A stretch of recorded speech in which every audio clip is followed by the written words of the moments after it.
It's the last week of January, and all sports talk is focused on one thing right now. What are the Orioles and Rays doing? I think there's some other games were played this weekend. And actually, believe it or not, while this is not a football podcast, I am going to bring up a question about the Super Bowl, and specifically about Philadelphia and Kansas City fans. This is Locked On MLB.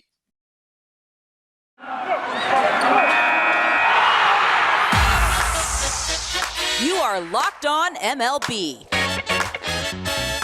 Your daily MLB podcast. Part of the Locked On Podcast Network. Your team every day. Hello, baseball fans, and welcome to Locked On MLB, part of the Locked On Podcast Network, where it's your team every day. This is the daily podcast. We talk about all of Major League Baseball. I am your host, Paul Francis Sullivan. If you don't believe me, just look at my lower third. Why would that lie to you? You can just call me Sully. I am an Emmy-nominated television producer who has been a baseball podcaster for the last decade or so. I don't know when I started. And I've been here at the Locked On Podcast Network for the last 5 years. It's been a lot of fun. Follow us at Locked On MLB Pods on Twitter and Instagram. You can follow me. I'm your pal Sully. I'm at Sully Baseball on Twitter, Sully Baseball Podcast on Instagram, or subscribe to us on the YouTubes.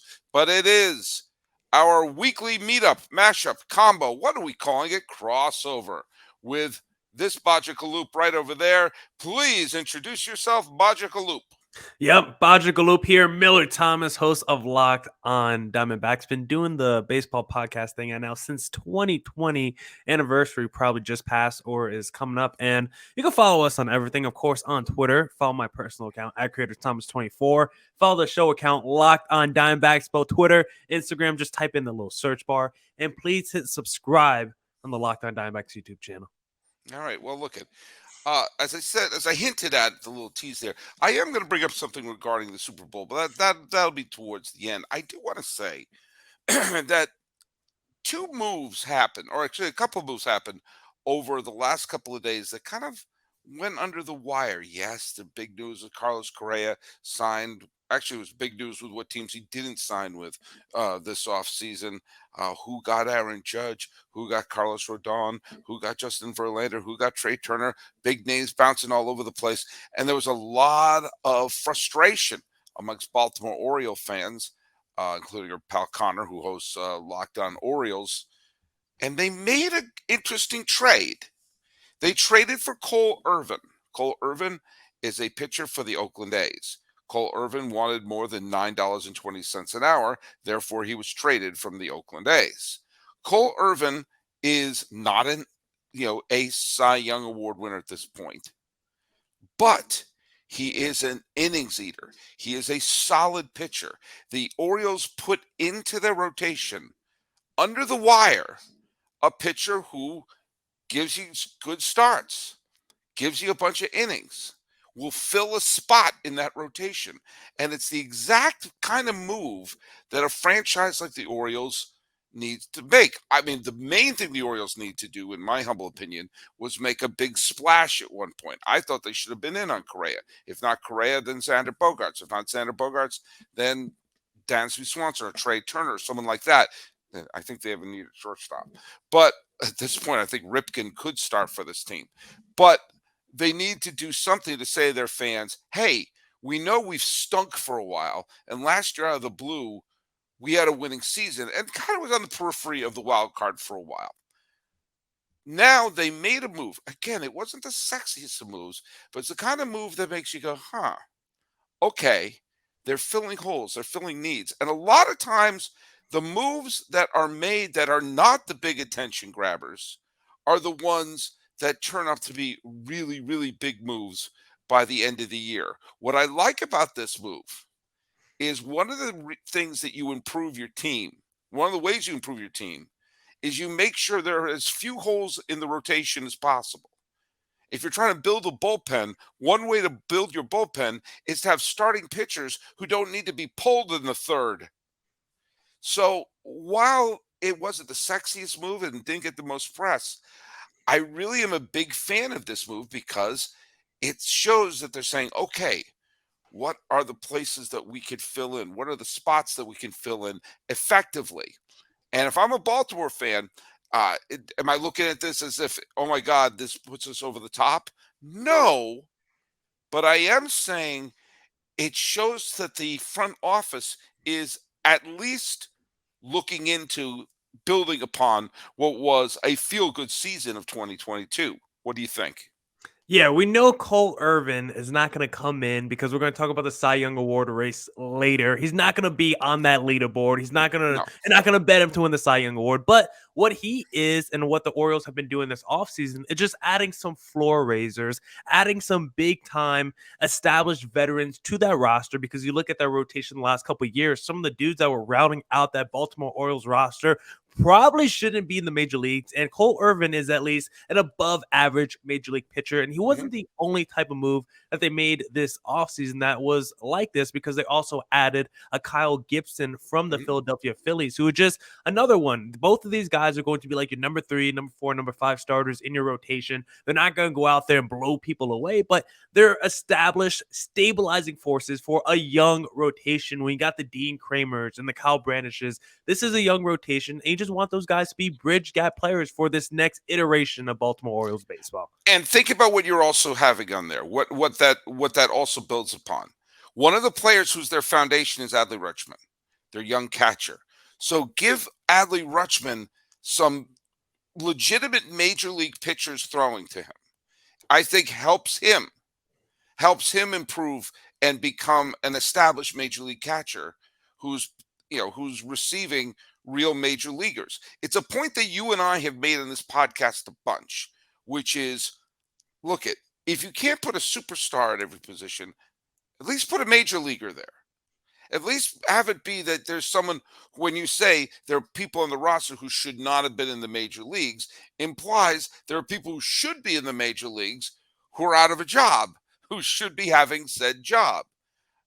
The more major leaguers Baltimore has in their rotation, the more times is he an ace? No. Is he the second coming of, Verlander, Scherzer in their prime? No. But when they're on the mound, you don't think, oh God, or you think, oh Jesus, this must be a bullpen game. It should be. You say, hey, look at Kyle Gibson, who I saw nearly throw a no-hitter last year when I went to my game that I went to at Citizens Bank Ballpark in Philadelphia. Cole Irvin gives him another pitcher. And keep in mind, he's 29. Excuse me, as I had to scratch my nose. Yeah. He doesn't miss a start. He pitches to a good ERA. And you're going to get an okay start from him. And if you have a bunch of pitchers giving you okay starts, then you have an opportunity to win in 2022 more than you lose. And the Baltimore Orioles could easily do the thing, because we know the Gunnar Hendersons and the Adley Rutschmans, they're going to get opportunities regardless. So Right. it's very easy for Baltimore to come into this season and say, look, we're not trying to win the World Series anyway. Why not just tank? And outside those really young players, just put the worst players we can at those positions and just try to lose. But instead, they're signifying that we're not just trying to establish a losing culture for these young guys to develop in. We're at least going to have real major league veterans at those positions of need, at those positions of weakness. So when the Rutschmans and the Gunnar Hendersons do make mistakes, you have veterans there already in place that could show them the ropes and teach them the correct things that they need to do to help win ball games eventually. Because I would rather be in that situation with my young players that the Baltimore's in than trying to develop somebody in like the Cincinnati Reds right now with what they're doing with kind of products that they're putting on the field, or the Oakland A's. Like, it's hard to develop good quality players when you're really not trying to win games at all. At least Baltimore are now making moves that are showing you, we may not be trying to win the World Series, but we're not trying to be the worst team in baseball at the same time either. Well, they broke through and had a winning year. Mm-hmm. I mean, that they've been so bad recently that they're now saying, okay, let's build on a foundation where we've won more than we lost last year. And so then you build that. If you build upon that, then you're aiming for mid 80 wins. And then by 2025, you're aiming for high 80, low 90 wins. The other team I'll bring up is another American League East team, which is Tampa Bay. Now, did they make a big splash move? No. Did they make a big, huge acquisition? No, but they did. They've done 2, and they're adding a third extension. They're adding extensions to some of their players. They've extended reliever Pete Fairbanks. They've extended pitcher Jeffrey Springs. And now it looks like they're trying to add a contract extension to Yandy Diaz.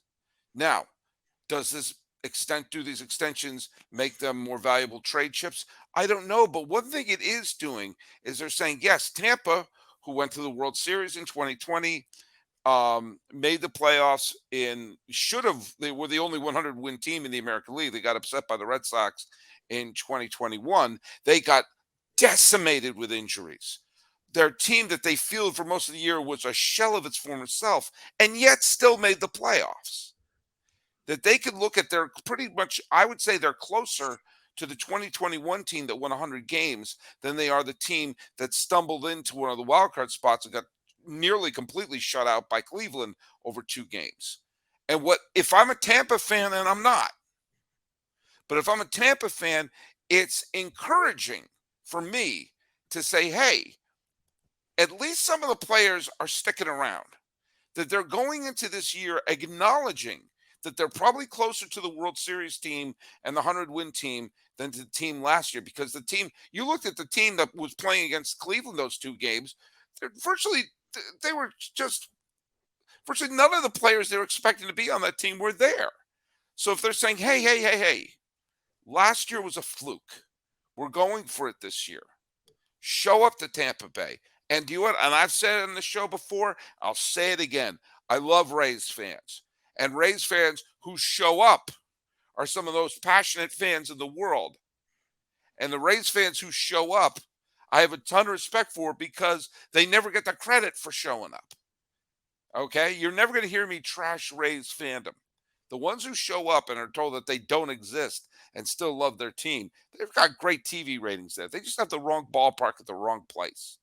But that being said, the extensions of Springs and of Fairbanks, it looks like the extension soon of Diaz. Are they world-breaking contract extensions? Of course not.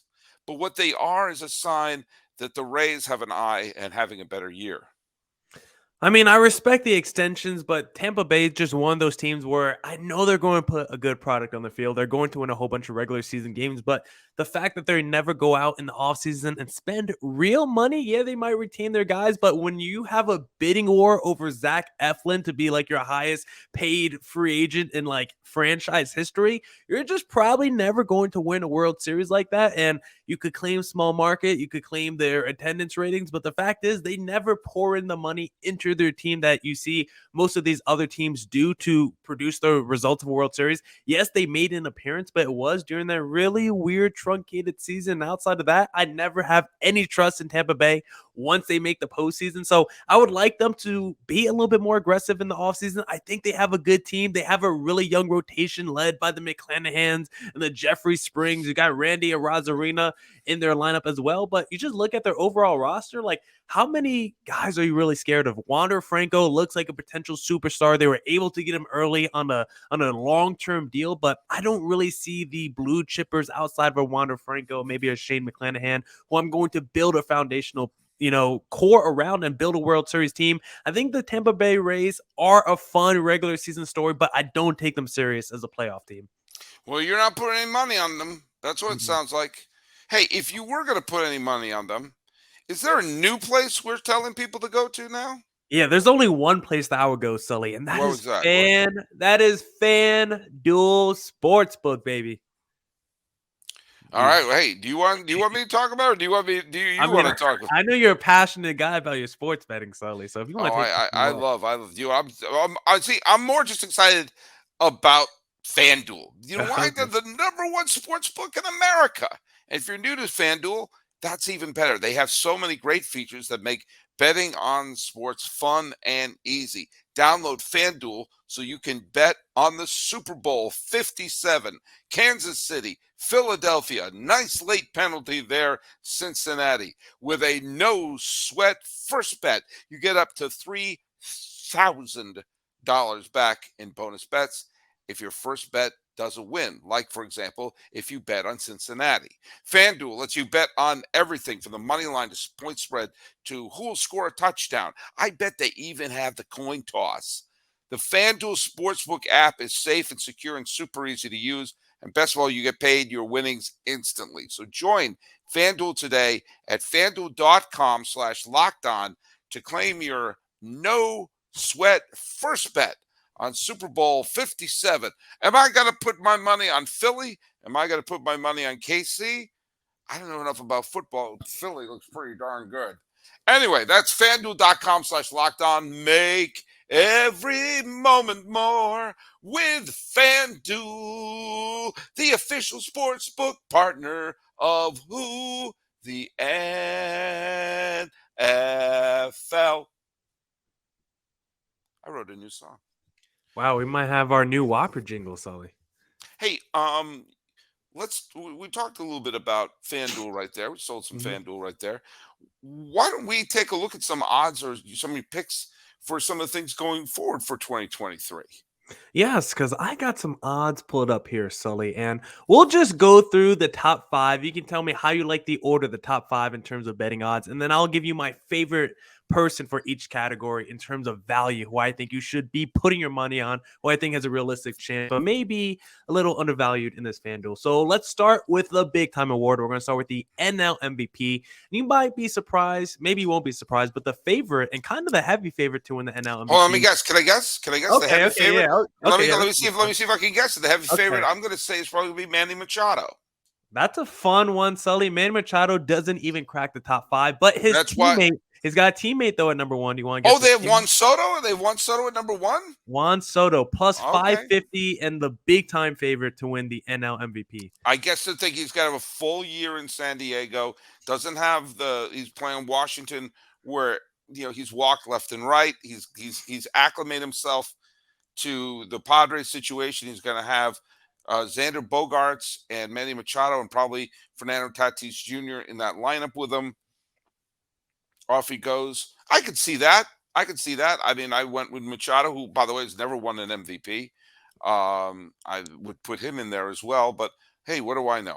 And that's the only thing that would give me hesitancy with betting on Soto is the fact that he does have Manny Machado, a dude that could win the MVP as well. But, of course, we saw that not slow down Paul Goldschmidt last year. I was about to say that no one seems to care about that. So. Yeah, I feel like it matters maybe more in basketball, but in baseball, no one cares.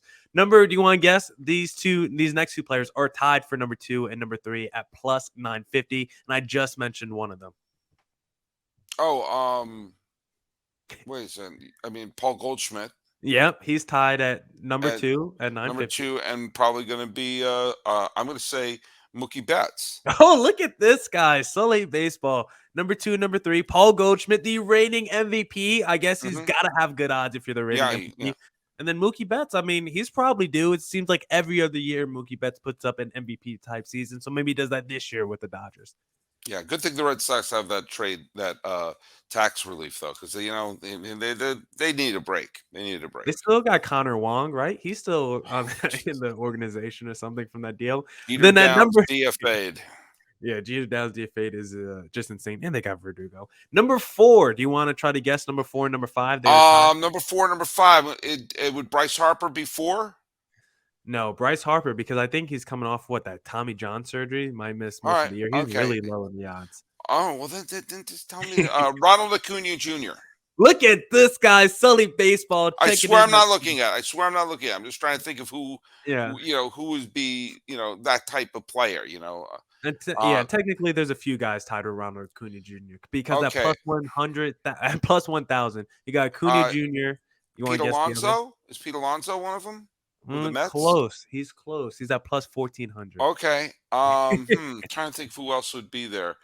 But no one else in I mean, not Freddie Freeman. You thought he was going to be the favorite. You mentioned him to start this exercise. Oh, Manny Machado. Yep, plus 1,000. And then there's 2 other people. Is Freddie Freeman on there or no? He's on the list, but he's at plus 1,300. Oh, it's Ketel Marte. Oh, I really wish it was Ketel Marte. I mean, he might be the best value on this list quietly, but no. Geez, I'm there's so many players. Yeah, I'm gonna just sort of throw. I can't. It's not going to be Christian Yelich. No, yeah, Um, Yelich is not a good bet. I would not say no. that. Arenado. Yelich plus 10,000 tied with Scherzer. Yes, it is Arenado, and then you have Arenado. Okay. one other guy at plus 1,000 tied with those two. Plus 1,000. Is it? It's a position player. It's not a And pitcher, right? yeah, I'll give you a hint. He missed most of last season with a shoulder injury after a motorcycle accident, and then he was suspended for PEDs on top of it. Oh, Tatis Jr. Tatis Jr. all tied at plus Wow. 1,000. Okay. Yes. Yeah. Okay. Fine. Fine. I think I have as good a chance of winning the MVP as Tatis Jr.'s. But anyway, cool. All right. All Yeah, right. so that's like your top 5-ish, basically. I mean, there's a bunch of dudes tied at plus 1,000, but I think the most interesting player, honestly, when I look at this MVP list in the National League, I think the best value to me is that plus 2,000. I'm looking at Austin Riley, actually, of the Atlanta Braves, who has had a monster year back-to-back seasons. Acuna Yeah. has been in and out of that lineup. They're a pretty young team as well. Matt Olson, or not Matt Olson, Freddie Freeman no longer there. I think Austin Riley is slowly and could emerge as the face of that franchise. Acuna always seems to have a little friction sometimes with the fans or the front office. I don't know what's really going on there. So I like Austin Riley at plus 2,000 as potential MVP for the National League. I think that's good odds. Fair enough. Fair enough. All right. All right. So let's do the AL MVP. Okay. I think this one's pretty easy to guess if you want to guess the number one. Well, Trout probably, or Trout or Otani or Easy. Judge. It's easily Otani Yeah. as the favorite at plus 220. Second is your guy that you just mentioned, Aaron Judge, and then Mike Trout, number 3. So pretty easy. Otani is basically going to be if he continues to be an excellent offensive performer and even a serviceable pitcher, then he's always going to get the MVP unless someone has a historic season like Aaron Judge did last year. We're just going to, for the foreseeable future, if Otani remains an all-star level hitter and an all-star level pitcher, then there's nothing left to discuss. Yeah, Otani. It should take a historic season basically every year for Otani. And the Judge's season last year was exactly the kind of season it would take to wrestle that away from him. So I would have no compunction saying it's Otani until proven otherwise. Yeah. Judge, you have to. I would be slow to bet on Judge if we've seen anything in his career. He's been remarkable when he's healthy, but he's had some health. There have been times that he's been out of the lineup, and when you're a big, lumbering, as Bill Brewer said, Herman Munster looking player, you're going to be susceptible to injuries. And I would be, I think he's going to have a fine season next year, no matter what. But it would not stun me if we saw that he wound up playing 120 games. Yeah, Mike Trout's someone too that's been kind of injured. He's looked like an MVP when he's played, but he's also someone that's been in and out the lineup the last couple of years. Yeah, Mike Trout has. But Sully, I think this list, because I think it's pretty easy to ask someone name the top 3 favorites for MVP. I think everyone or most people guess Otani, Judge, and Trout. Mm-hmm. Number 4, I think, is where it gets interesting because I'll let you guess number 4. He's the reigning American League Rookie of the Year. Wait, who won the Rookie of the Year last year? Oh, I lost track. I lost track of who won the Rookie of the Year. Hold on. I just blanked. I think I had a stroke. Wait, who the hell won the Rookie of the Year? They also broke their playoff drought after 21. Julio Rodriguez. That's yeah, right. There we go. Of course, yes, Julio Rodriguez. Yeah. Julio Rodriguez was one of the names I was going to guess as a potential MVP, and then I'm like, wait, who? Then okay, the Rookie of the Year. It's amazing. My memory of who won the Rookie of the Year in like the 80s and 90s is airtight, and now it's like, who won it last year? Wait a minute. Who won it last year? Yes, of course. Julio Rodriguez is an absolutely great choice. Yeah, he's a fantastic choice. Yeah. He's at number 4. Number 5, Yordan Alvarez at plus 1,200. Yeah. That rounds out your top 5. You got Vlad Guerrero at 6, Jose Ramirez at 7. Is Rafi Devers on there at all or no? I was going to say, Sully, my favorite value, though, on this list at plus 3,500, he's like 8th on this list. Rafael Devers. Why not? The Red Sox are probably going to suck, but Mike Trout has showed us multiple times your team doesn't need to be good for you to win the MVP. Otani has also showed that. Yeah. Devers is going to be the main man in that lineup. And plus, the way pitchers are going to attack Devers, it's going to be even harder for him to get his offense because he's going to be the one everyone's keening in on. So if Devers puts up an MVP type season with everyone knowing all these pitchers are pitching around Rafael Devers, why not Devers for MVP? Yeah, I think that'd be an interesting pick. I'm very interested to see what Correa is going to do returning to Minnesota. If he's going to be, it's the first time in a few years that he knows where he's going to play for the next couple of years. We'll see if he reverts back to his MVP caliber player. I can't help but think that from the, someone from Toronto. I'm gonna have Ruth Capulus, who's one of the Saber head of the Toronto chapter, the Saber for the Blue Jays. She's gonna be on this week. I think I'm more optimistic about the Blue Jays than she is. She seemed pretty down. I would not be surprised if a Chapman or someone like that emerges as a big player for Toronto, or Vlad Guerrero Jr. getting back to it. I think Toronto had a miserable, at a mediocre first half of the season and a very good second half of the season, and I'm very confident that they've shored up their bullpen. Even though Teoscar Hernandez is traded away, I think they're still a solid team. And it would not surprise me if the rising tide of a team that I think is going to have a very good year could really be could help a Vladdy Guerrero Jr. or someone else on the Toronto squad. Yeah, don't forget Dalton Varsho now in the mix, helping out them Toronto Blue Jays. So that'd be kind of fun. You had to bring it in there. All right. Bring it in there. And then how about we look ahead to the Cy Young Award race now? I also kind of like Wander Franco at plus 5,000 and Corey Seager at plus 5,000 for MVP as well. But how about the NL Cy Young Award race? Do you want to try to guess number one here, Sully Baseball? God. I mean, I'll just say Scherzer, because I always say Scherzer. When in doubt, I say Scherzer. But I'm really my heart isn't really into that. But I'll just say Scherzer. Scherzer's a fun one. He's at number 4 at plus 750. His teammate Justin Verlander, number 3 at plus 700. Burns at number 2, plus 700. Then the favorite is the reigning Cy Young Award winner, Sandy Alcantara at plus 500, and Aaron Nola at number 5 at plus 1,200. So Sandy, once again, favorite for the NL Cy Young Award after coming off a fantastic season, and maybe he should be. Why should we not expect it? Is it too crazy to expect Sandy Alcantara to look like the best pitcher in baseball by a mile once again? Maybe it is. No, and he's a throwback pitcher. He's an ace that pitches like an ace, and that the team lets him complete his games, or at least pitch deep into the games. I mean, I've said to you, I think one of the things that is behind pitchers being taken out in the 5th or 6th innings, it could be talking about this stat of like, going through the lineup a third time, or going through, trying to preserve their arms. I think I completely believe it's economic. It's economics. Ace pitchers get paid more than anybody, so let's not have ace pitchers anymore. Let's have pitchers who go 5-6 innings, and then a parade of relievers, interchangeable relievers who come through there. Sandy Alcantara, who I believe was the unanimous Cy Young Award winner last year. I'm pretty sure about that, and deserved to be, in my humble opinion. I loved watching him pitch last year.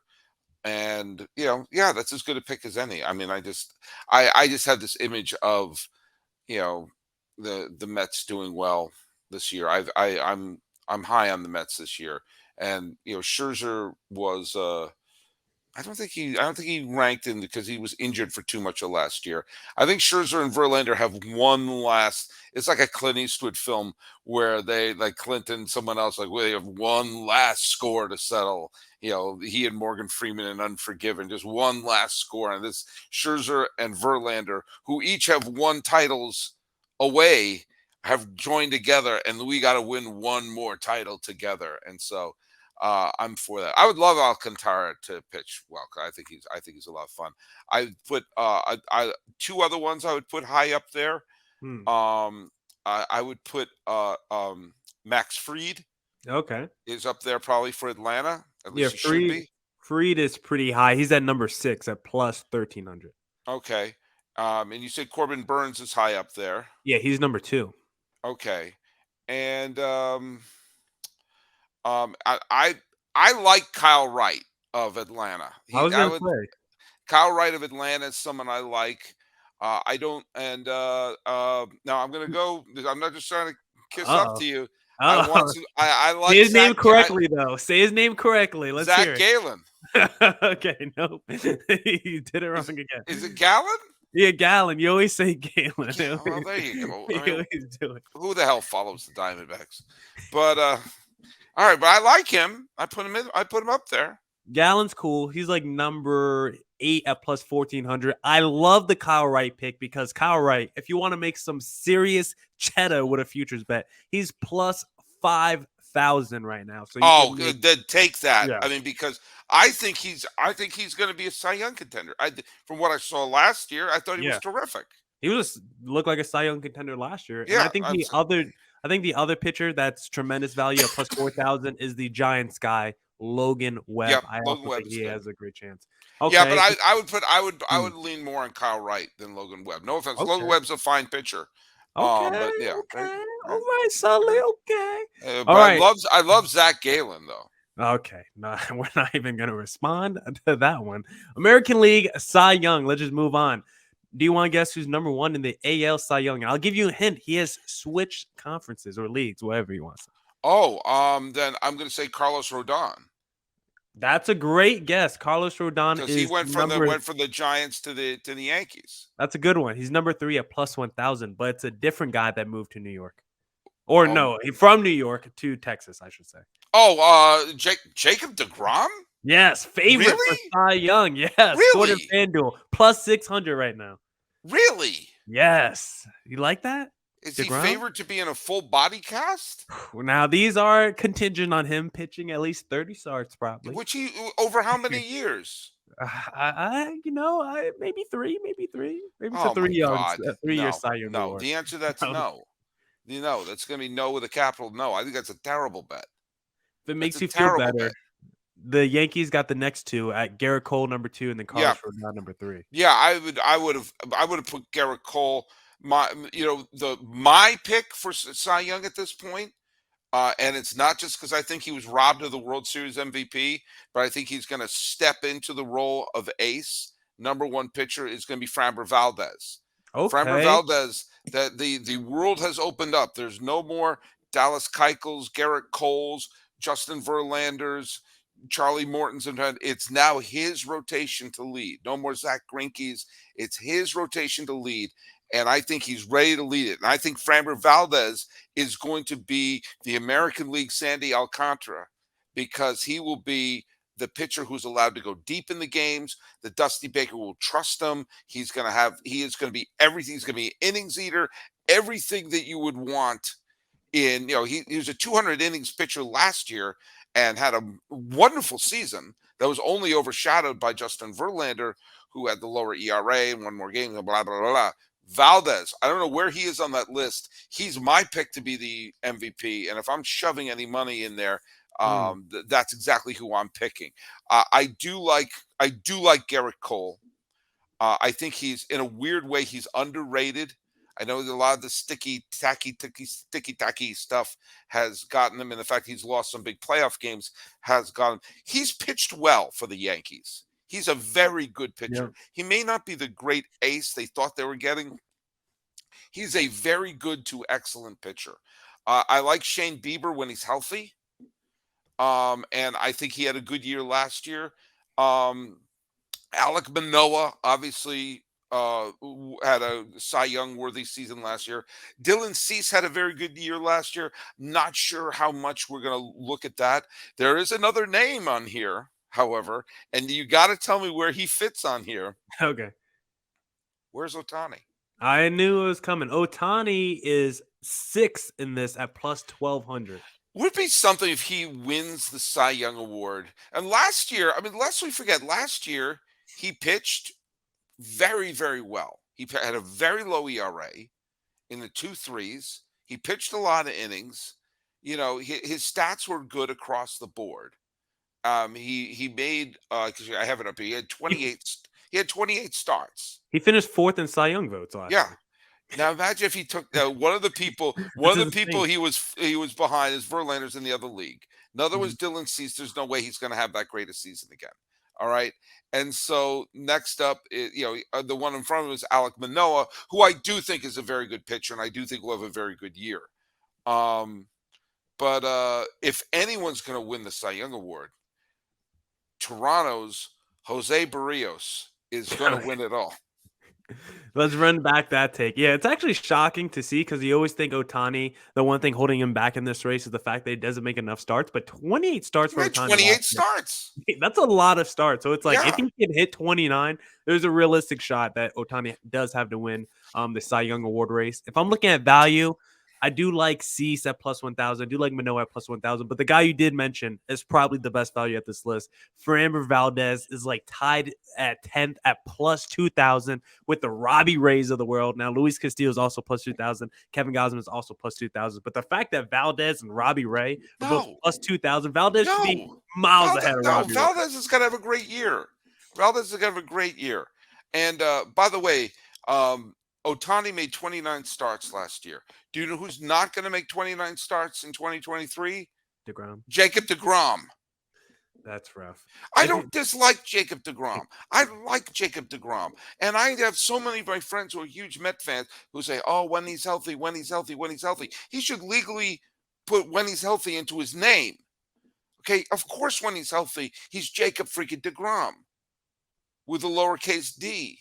But most of the time, the D we're talking about is the DL. Or I guess now it's IL. Fine. Yeah, But if the you want fact to of the talk, matter is and then he's going to a hitter's ballpark in Texas. Granted, it's not the same situation like it was at the old ballpark in Arlington, where that was a launching pad. But still, I don't see it. I don't see it. Did I mention I don't see it? yeah, if you want to talk about win healthy pitchers, Chris Sale plus 10,000 on the Cy Young Award race list. No. That was kind of fun. And then one other one that I think is kind of interesting for my betting people out there. If you don't care about players coming off of Tommy John surgery, at plus 3,500, Tyler Glass now is going to have a full season. So maybe you might want to. I like Glass now. I think he's a good pitcher. I just don't. I don't see him as a Cy Young Award winner, but I think he's going to be all right. Do you want to hear the rookie of the year too, real quick? Yeah, I don't know.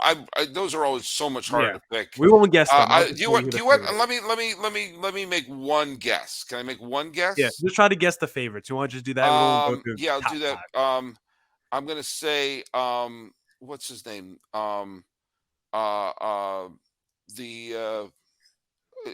Brown. I'm saying Hunter Brown of Houston because he was on the team that won the World Series, but now he's going to be a rookie. He's going to have a full slot in the rotation this year.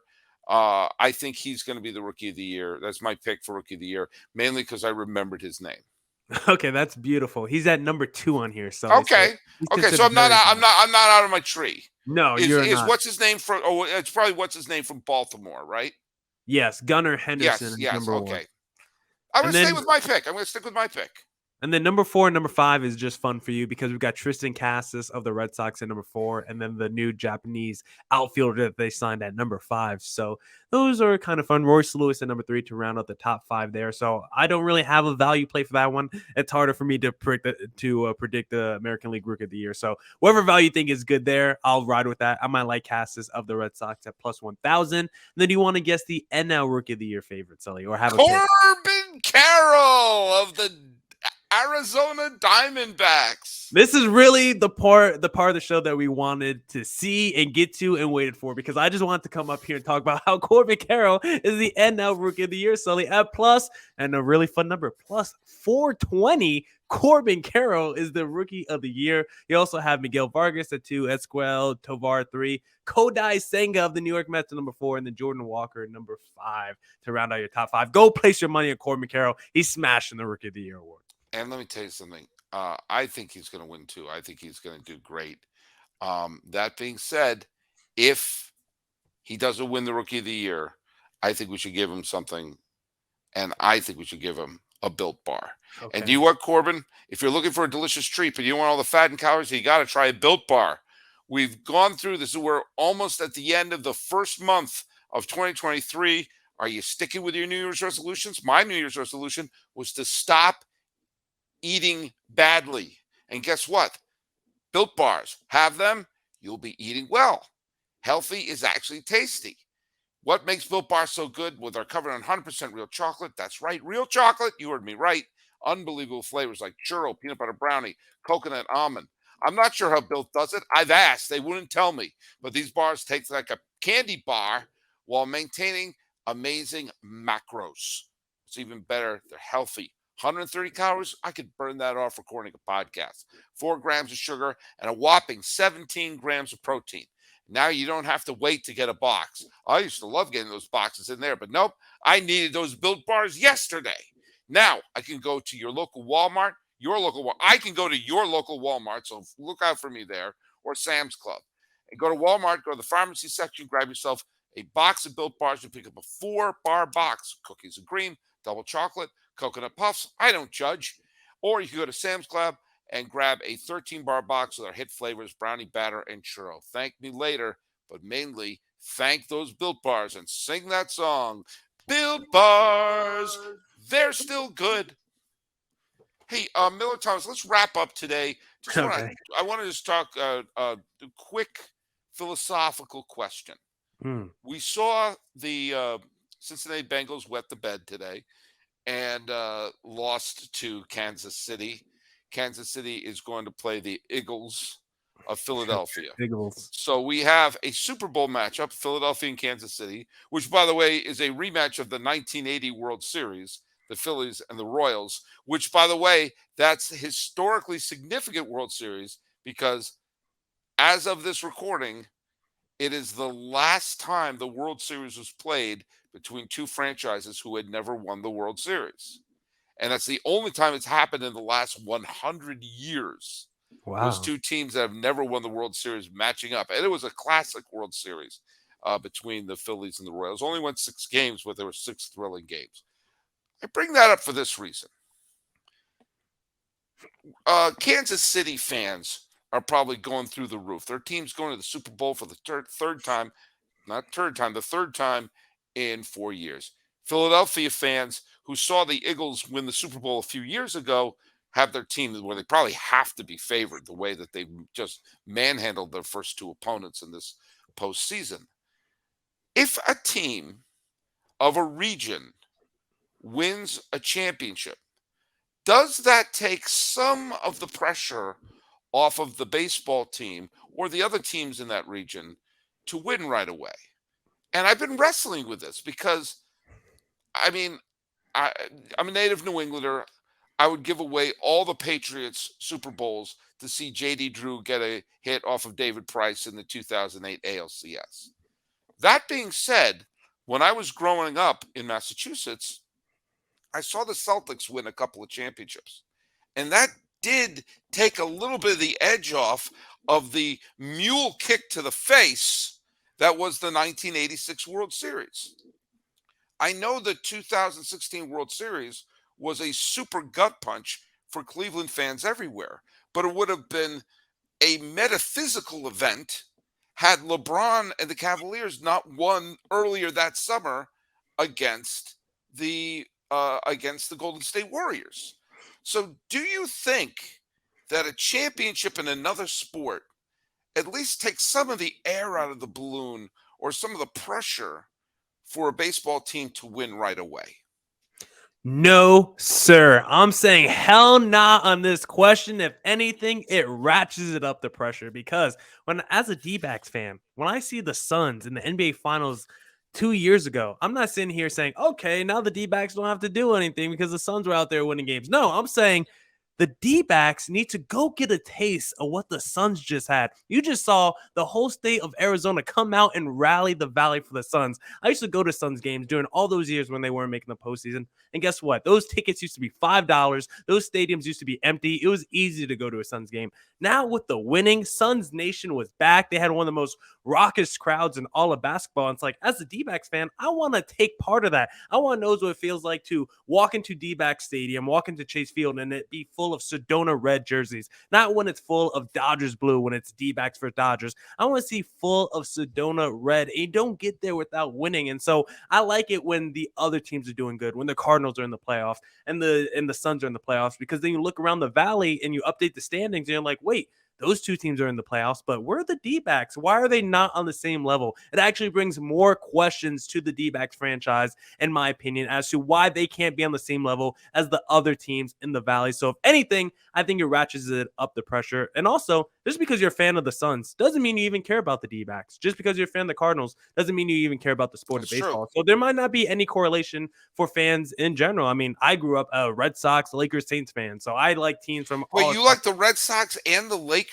and the Saints for football. So I yes, don't I care was about at the Saints. yeah, okay. The, See, the Red Sox and the Lakers? yeah, as a kid, those are my two teams. Kobe Bryant and Big Poppy, those are my idols growing up. Manny Ramirez, I loved all those guys. Hold on. Pau Gasol. Okay.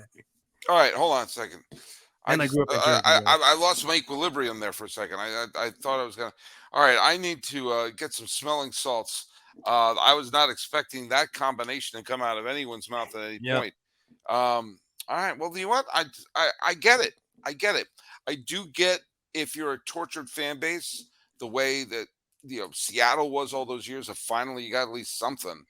But I do, yeah, it should ratchet it up. I remember it looked like for a second the Tampa Bay fans had the Stanley Cup champion, the Super Bowl champion, and then Yeah. the Rays in the World Series. They're like, oh, are they going to hit the trifecta in Tampa Bay? They came probably one horrible decision of lifting Blake Snell away from doing that. All right, but it's never a horrible decision to bring Millard Thomas to the show. Millard, tell people where they can listen to your show.